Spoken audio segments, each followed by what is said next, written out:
it makes so much sense. I actually want to get some clarification on things because I think you kind of laid out a plan there that I'd like to highlight because we can say a lot during an hour, and I don't want people to miss some of the golden nuggets that I think I just heard. I believe you laid out a plan right there. Something about getting started, something about a plan of action or strategy, and then update regularly. Didn't I hear like a bullet point there? You did. Let me clarify that a little bit. I mean, first thing you need to do is you need to set goals. Okay. Thank you. I'm so glad you brought that.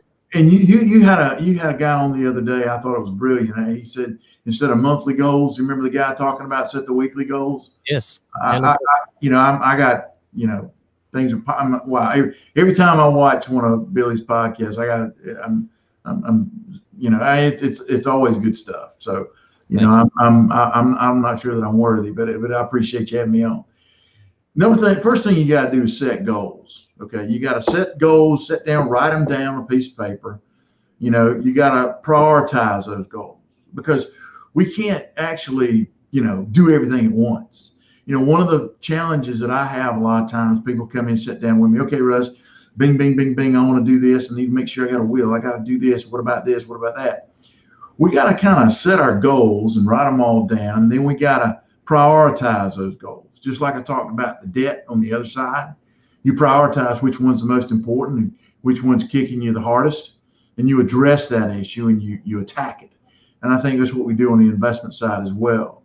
We determine so set goals, prioritize those goals.